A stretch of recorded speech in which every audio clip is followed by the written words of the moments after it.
It's here, nobody around, of course, just too much time. And at this time, hey, you can't blame the goaltender, and now we're going to see a goaltending change. But don't ever count Facette. Facette saw a lot of Russian players in front of his net there.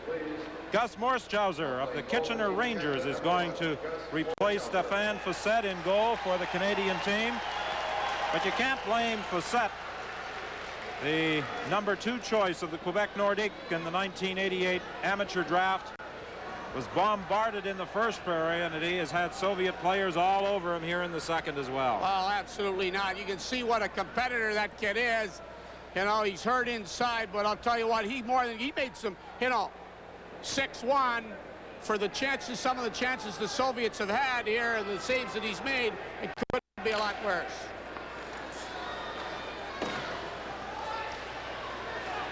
Bayou goes rink wide with it.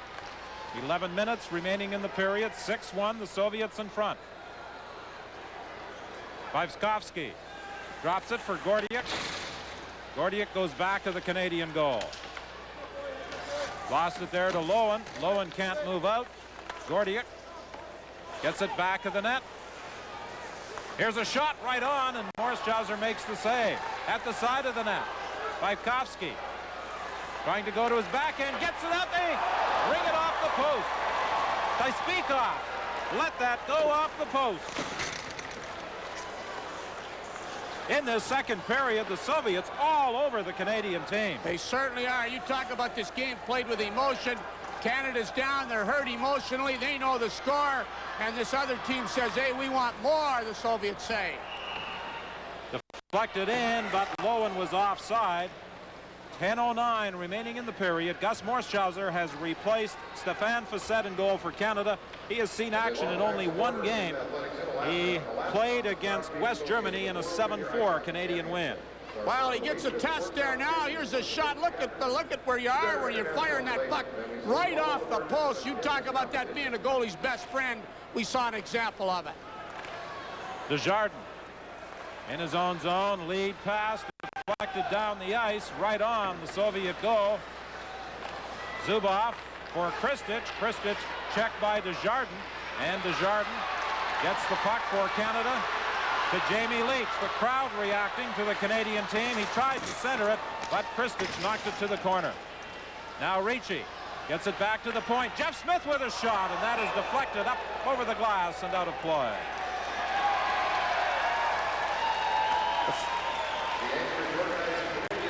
Well, we got to look at the Canadian bench, and obviously it's not what you'd call one of jubilation. I mean, they know what's happened. It's an amazing thing about the emotion in this game. That 22nd goal by McGillney, when they just come out thinking that they were within 1 second of making it 2-1 at the end of the first period, and then within 20 seconds they were behind 2-1, and they've had a tough time recovering emotionally.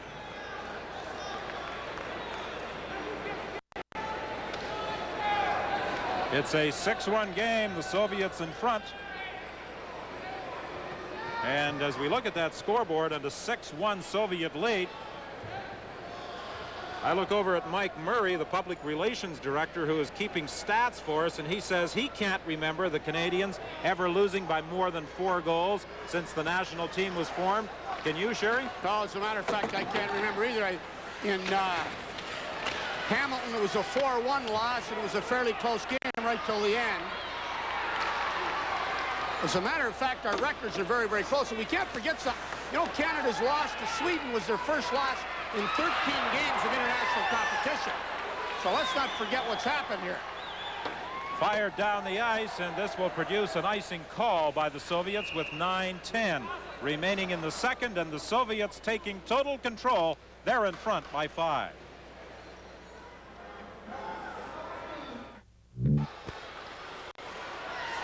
Play just underway. Gomolyako in his own zone. Back of the net for Sorokin.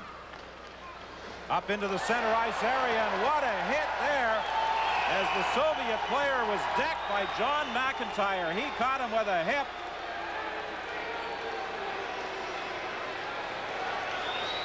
And really sent him flying. Watch as the Soviet player, Melikin, is sent flying. Well, there's no question he's hit there. I mean, that kid is hurt. He's down on the ice because he's hurt. He's not moving anything at all. I don't know what they're checking here. They seem to be, all of a sudden he's getting up. You know, these guys, you don't know how badly hurt. I don't mean to take that away from it at all, as a matter of fact, because if they're hurt, they're hurt. But I thought it was his knee that was hurt, but he seems to be moving his legs, and they, unless he hit his head or something like that, we really don't have any way to know what's really hurt, because they don't seem to be doing anything except talking to him. Well, McIntyre came across with a good, clean body check. They were right. They went to the referee right away when a guy gets hurt. They wanted another power play opportunity. He seems to be favoring the leg all right when he gets up. Well, we get it. He gets that right across the hip and above the knee and really tangles him. You can be sure of that. And that seems to be what he's favoring, as a matter of fact, when he picked his legs up there when he comes off. Well, that's Victor Gordiuk, the injured player. And he is going to the bench. The Canadian team has dished out some of the really good body checks of this tournament. You may recall in the game against Czechoslovakia, Racine seemed to separate Rob from every piece of his equipment, and yet he was able to come back and play for the Czechoslovakian team. That Czech team has always been gritty, Don. Shannon has it, takes a shot in front of the net. Castles attempted to deflect the puck, but he couldn't get a stick on it. Zaipikov in the center ice area, fires it in. Lambert has it back of the goal for Team Canada. 8:21 remaining in the period. Broken up at the line. McIntyre gets it again, dumps it in.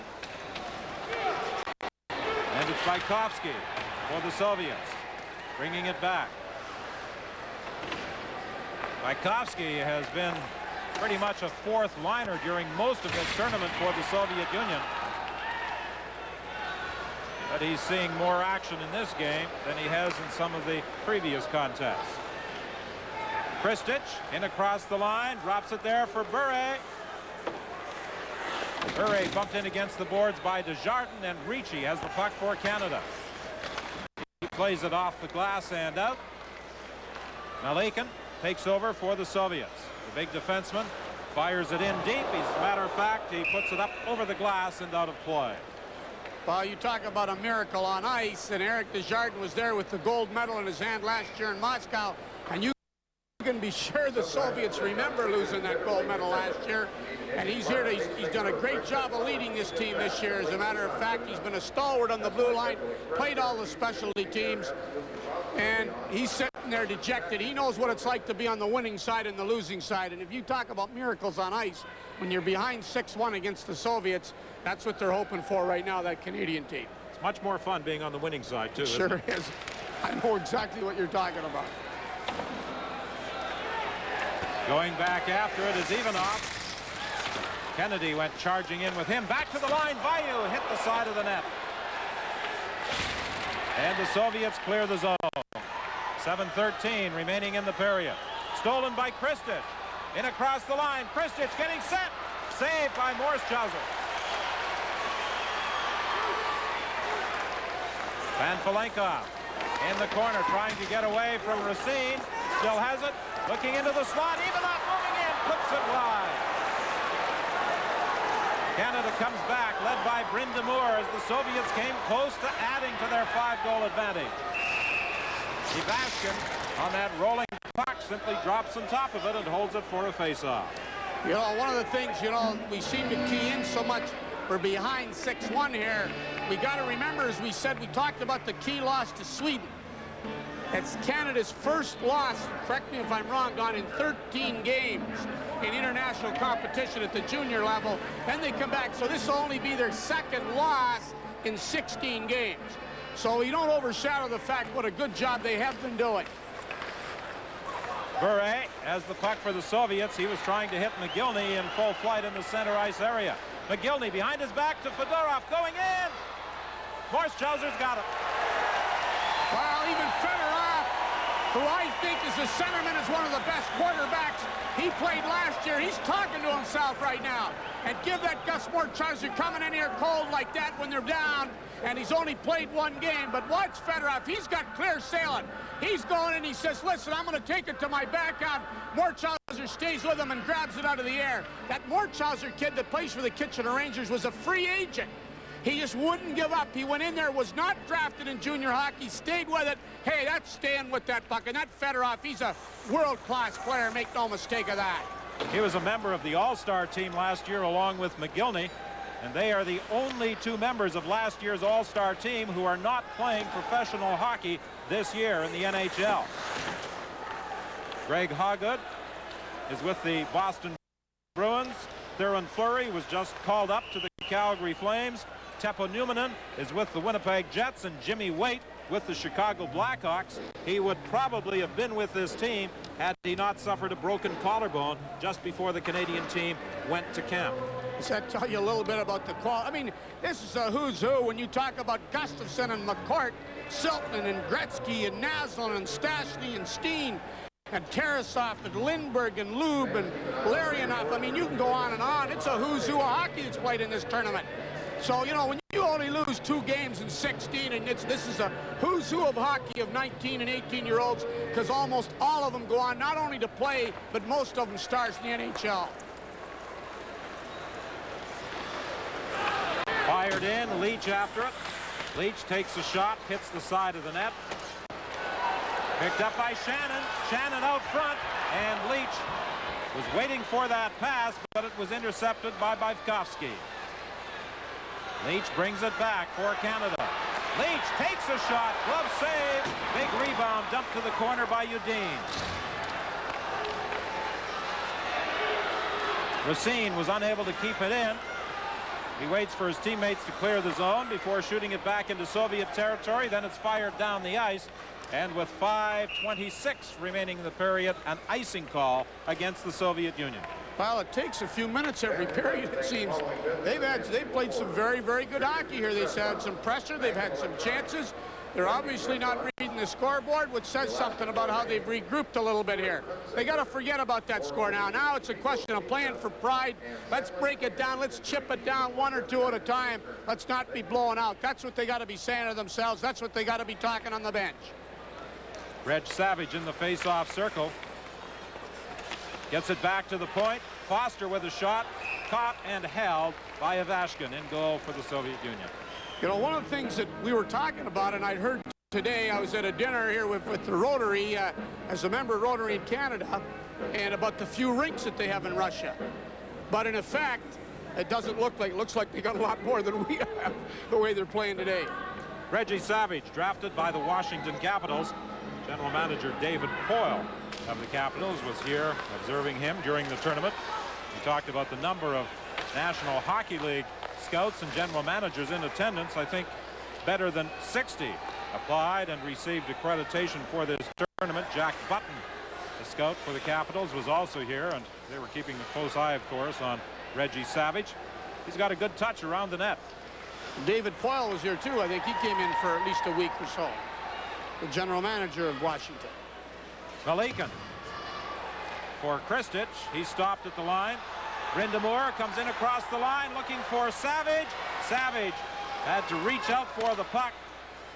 Plays it back to the line. Lambert can't keep it in.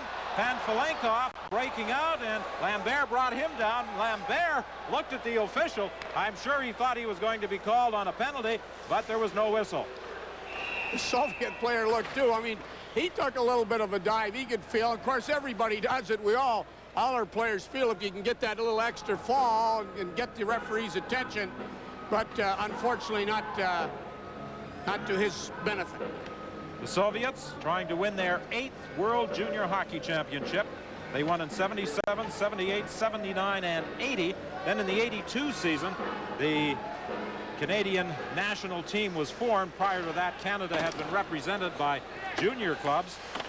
And the Soviets, since the formation of the Canadian national team, have won 3 times, in 83, 84, and again in 86.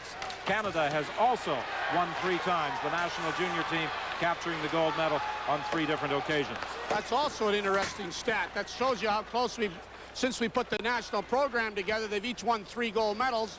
They look like they're going for their 4th, but the program isn't going to end this year. You can be sure of that. Shannon unable to clear the zone. McGillney knocked off the puck. Bure picks it up. Bure takes a shot from a sharp angle. It's blocked by Morschauser. McGillney has it. McGillney already with 3 goals. Going back at the net, sliding it out for Fedorov, and a glove save by Morschauser. Well, it seems to me that the Canadians don't have a lot of trouble in goal, do they? Because this young Gus Morschauser comes in here and has made a couple of dazzling saves. Now here we're going to see a point-blank shot out of the slot. When we say out of the slot, right between the circles there, going for the corner. I mean, that was labeled. And that wasn't some kind of a flip shot. Morschauser's right there. Now look at where he's shooting from. I mean, that's where you want. And he is right there to grab it. Racine now back of his own net. 3:30 remaining in the period. He dumps it down the ice. Udine up along the boards. Bykowski gets it out. And the Canadians with Bayou in control. Ahead to Semeta. He dumps it in. Bayou pinching in from the point. Plays it back of the goal to Ricci. Ricci knocked off the puck by Bykowski. And he brings it out for the Soviets. Bykowski takes the shot. It goes off a leg. Loose puck. The Soviet player manages to get a stick on it. Tries to dump it in, but Canada clears the zone, and this will be an icing call as Ivanov goes back to touch it. 2:47 remaining in the period. The Soviets leading by 5. You know, when we talk and we zero in here on the Soviet defenseman, I want to mention something. They feel there's such a shortage of rinks, and the kids in the Soviet Union aren't coming out. When they used to, they literally advertise for this program for people. They used to have 1,000 kids there for tryouts. Now they only have 100. They've got a program now on in the Soviet Union to build 40 new rinks to get them into some of the new areas. You know what to find out, Don? That the kids have told them in the Soviet Union that they got more to do now. And so that they're not that interested. You know, I don't know if you've ever heard that story before. Sounds familiar, doesn't it? I guess it does. But, you know, when we really get a look at it, things aren't so different after all. 2:47 left in the period from the face-off. Sidorov back to the line. Malikin with a shot through traffic. Morschauser makes the save. And now Canada brings it up. Brind'Amour with Kennedy. Kennedy going for the net. Brind'Amour was unable to get it to him. Ivanov and Brind'Amour battle in the corner. Now it comes up along the boards to Panfalenkov, and he leads the 3-on-2 for the Soviets. Panfalenkov trying to go between the defensemen. Foster stopped it. Malikin keeps it in, fires it wide. From the other point, Ivanov knocks it back of the goal for Sidorov. Sidorov gets it back to the line. Ivanov with a shot. It is blocked in front. The rebound is flipped up high, and Morschauser has that one. You know, what we're going to see as we get a look at Gus Morschauser again is that the Soviets always have a player in the Canada's end right between the circles at the top of the circles. They bring that guy in late. He's very disciplined. That's something that we all try to teach in this sport to have it. We call it forming a triangle in the offensive zone, and not to get too technical. But the point is they have that guy there, so he's there to back check. At the same time, he's there to get that shot because that's the best spot to score from. And the defensemen have to come out a long ways to cover it. Desjardins along the boards for McIntyre. To Lowen. Lowen centering it. McIntyre was going for the net, looking for the deflection, and he knocks the nets off the moorings in the process. 1:48, the time remaining in this second period. The Soviets scored at the 22nd mark, McGillney's 5th goal. At 1:33, Sidorov, his 5th goal of the tournament. At 3:41, it was McGillney again. And then at 9:01, McGillney with the hat trick, and Okusta at 9:52. And that's the way it stands. 6-1 Soviet Union leading Canada. Lone Canadian goal in the first period by Castles. Fired down the ice by the Soviets. Desjardins will touch it for an icing call. Well, it's just a question of clearing the puck for this face-off. The Soviets are obviously going to play it very, very safe in their own end. Nothing fancy here. You get a 6-1 lead with 1 minute and 41 seconds. They're just saying, let's get the period over and let's get out of here. You know, one of the other things that we've heard with all this information that we've been gathering, you and I, is the Soviet players say that by the time they finish their careers, they're so old that to start another career, it's too late. Jeff Smith with a shot right on. Ivashkin makes the save. Canada applying some pressure. Cement out front, they score! Ricci knocks it in.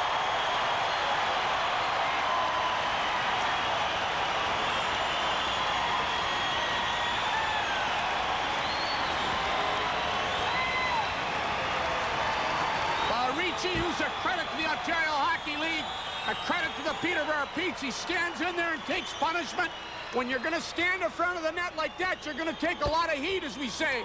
Sameta sees him, he's right there, and he stays on the puck, and it's in the net. People draped all over him. You know, for a 17-year-old, I'd often said, I wonder if a 17-year-old can lead a junior A team. Never mind lead a junior A team. He's come in here and led a world championship team in Team Canada. Well, a number of these players are eligible to play again for Team Canada in Helsinki, Finland next year. Ricci, of course, one of them. He gets the goal from Sameta at 18:30 of this second period. Now it's Okusta. Okusta in front of the net is knocked off the puck, and Canada clears the zone. Picked up by Bayou. Bayou in across the line. Tried to drop it back to the point. There's nobody there. And there's a delayed penalty coming up here against Canada as Bykovsky.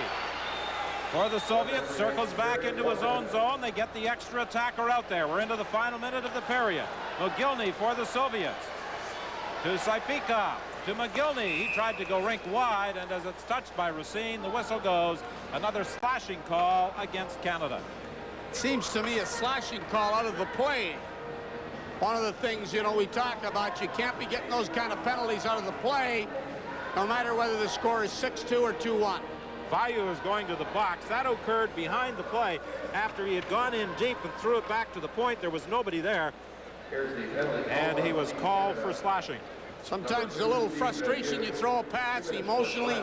Everything's done instinctively here, and the secret of this game is to do things right more often than the other team. And of course, our good camera people, give them credit. Well, he got him, and the referee's right there to see it. It's the old frustration. Give our camera people a lot of credit. They're right on the play. You know, we don't see those things that, under the good direction of our director and our producer, the unheralded people that make us look good, Don. Brent Haywood and Lee Herberman. Eric Desjardins. Back of the net, loses it. The Soviets to the line to Sorokin. Sorokin for Bure. McGillney calling for the puck behind the goal. Bure goes to the point instead. Sorokin looked as though he was going to tee it up. Gives it back to Bure into the slot to Fedorov, and he fanned on it. He was all set. He had that stick poised and ready, and he fanned on it. Now it's Sorokin. Lets the shot go. Morschauser kicks that to the corner. Malika or McGillney. He tried to center it. It bounces high. They battle for it back of the net. Fedorov comes up with it to McGillney. He already has 3 goals. Out front, Malika fanned on the shot just as the siren sounds to end the period.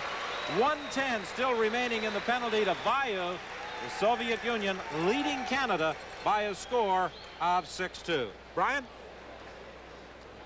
All right, Don, coming up during our second intermission, we will talk with Mike Ricci of the Peterborough Petes, the 17-year-old sensation who has just scored the second Canadian goal. We will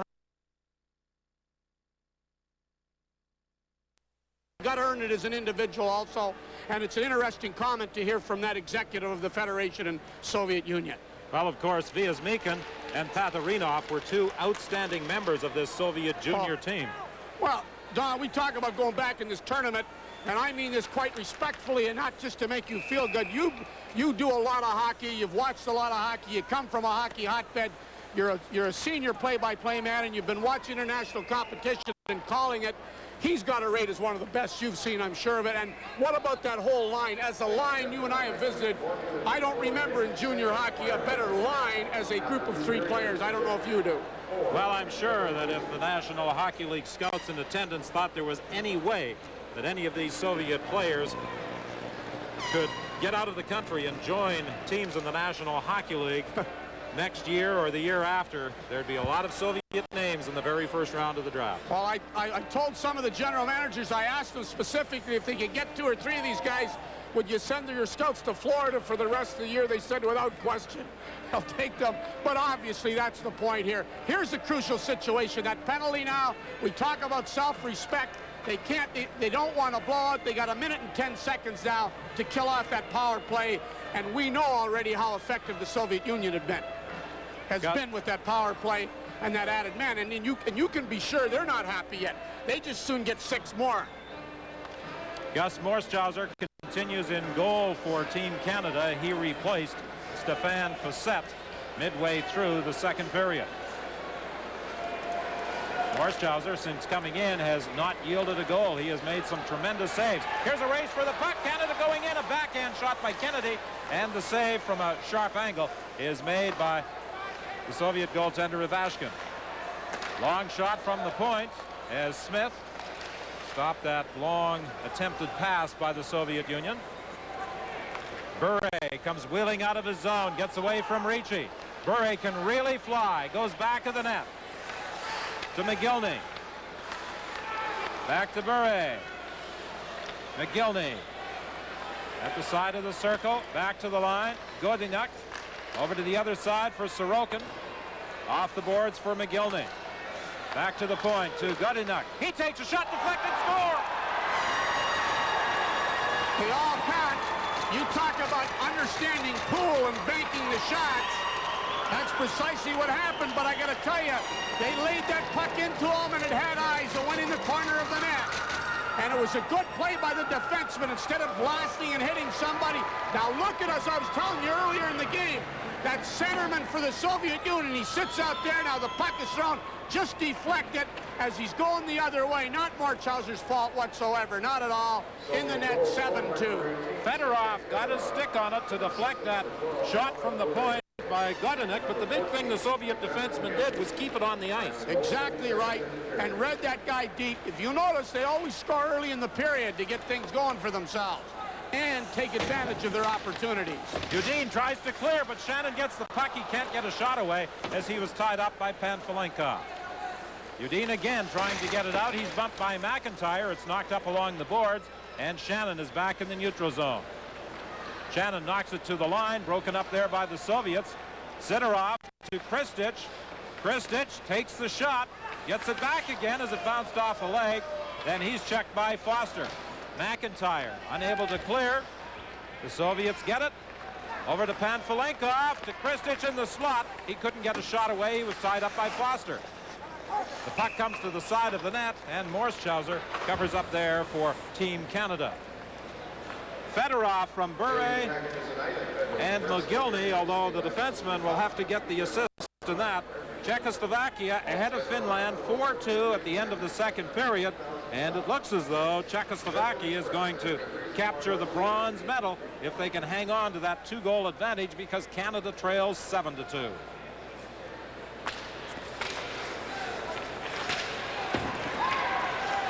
Brind'Amour had his pass blocked in the center ice area, picked up by Lyspikov. His shot wide of the net. Lyspikov bumped heavily in the corner. Bayou plays it up high down the ice. Malikin racing back after it, being chased by Savage. The two of them collide in the corner. Good effort there by Savage racing after that puck. But now the Soviets bring it out. Lyspikov to Bykovsky. Back into the slot. McGillney fires it wide, and he's hit in that slot area as he and Brind'Amour collided.